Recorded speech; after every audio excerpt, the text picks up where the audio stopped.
forcing us to buy Obamacare. That's the first priority that we have to look at. There's a long-term agenda that we all have as your leaders, and we want to focus on the future. But we have to understand that we are paying a heavy cost with Obamacare. This plan is not going to go in for a few years, but now, this is common sense. Ask all of your friends. Trust me, call them up and ask them if their premiums have risen at least by 20% in the last 3 months. Why? Because health care insurers want to make sure that they make as much money now before 2014 comes. And that affects your pocketbook now. We can't focus on something that's going to happen in 2030. We have to focus now on repealing Obamacare. That's the first thing we have to focus on when the new Congress goes into session in 2011, is to repeal this awful bill.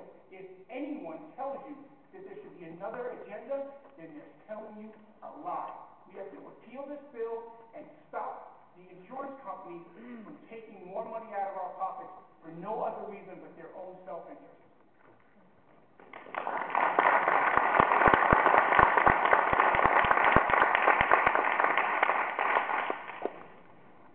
By the way, just for everybody's information, I have signed the repeal it pledge from the club of girls regarding the health care bill. So I'm myself, as I mentioned, fully supportive of repeal. If we have enough numbers, we will. If we don't, we're going to have to gradually defund and depower it and introduce solutions that work for the American people. With regard to what the federal government should stop doing, this federal government has to stop being ideology-driven. And that's the fundamental problem that we face right now. We have a president, an administration, and a Congress that clearly does not understand, do not understand, the arc and trajectory of American history. They do not understand that it is the citizen, the motivated citizen, and the private sector that power this country, that power the economy, that make us the greatest power in the free world, that make us the guarantor and beacon of freedom. So the first thing that this government has to stop doing is to stop being ideology-driven, empowering its own side to go further, and start returning power to the citizens in the ways that I described in my previous answer, by stopping the spending, the reckless spending, the heedless spending that is building mounting debt that our children and grandchildren will never be able to repay, by allowing you and all of your fellow citizens to keep more of what you have labored for. And when we can institute a philosophy that empowers the citizens, then we will have done a very fine thing for the American people, and I intend to work tirelessly to make that happen. And in terms of what the federal government should be doing, what the federal government should be doing, of course, is in a way the converse of what we were just talking about.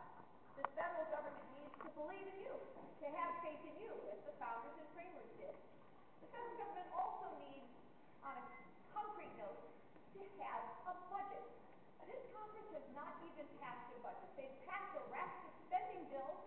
They've passed a raft of incremental so-called stimulus bills for which they have no realistic plans to pay.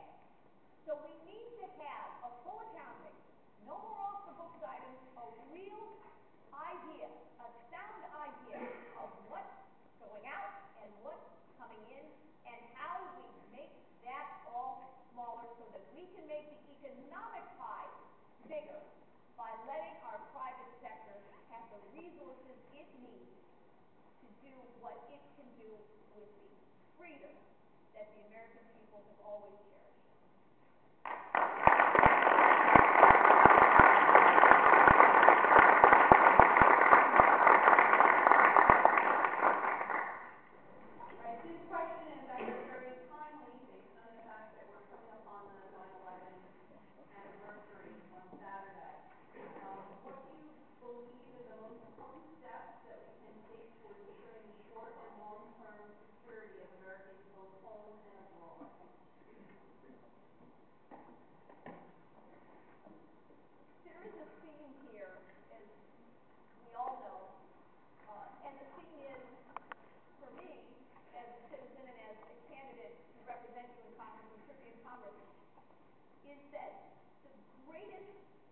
things that we can do to secure our future, the greatest action that we can take in a Congress and collectively as citizens, is to have a thriving economy.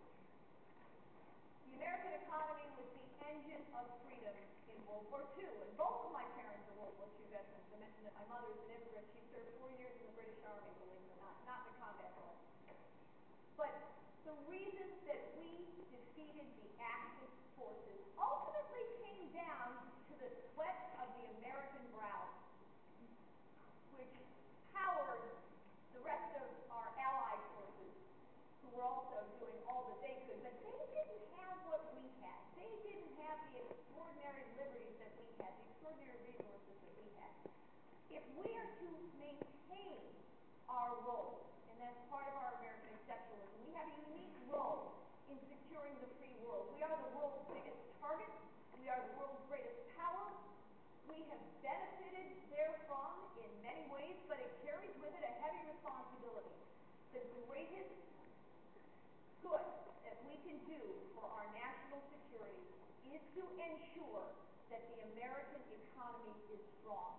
We can face any foe if we are not in debt, if we have the resources we need to maintain a strong and unequivocal defense, and that means material and manpower and technology and intelligence, none of which are cheap, but they are worth it if we can maintain the freedoms that are so extraordinary and that the rest of the world has looked to and relied on through the centuries, especially in the 20th and 21st centuries. We had so many challenges to face. In fact, I was just at the September 11th site. I actually direct Ground Zero for Rally for Americans for Prosperity, and I passed the site of the mosque. And I think the reason, the proposed mosque, we were right in front of it, my son and I think the reason Americans are so shaken by it, by that issue, is because never in our lifetime have we perceived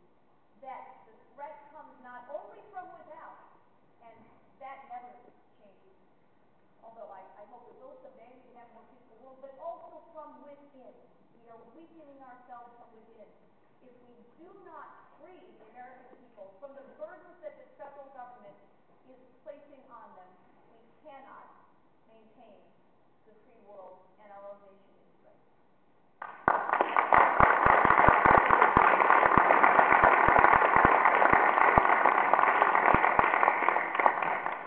Illegal immigration right now is one of the greatest threats to our national security because we are affected by this on a daily basis.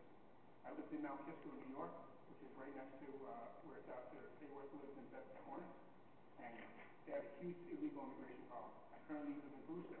We have a huge illegal immigration problem. Every day in this district, we realize that we have a huge illegal immigration problem, and we see it on a daily basis. We have to have leaders in Washington that are going to do two things.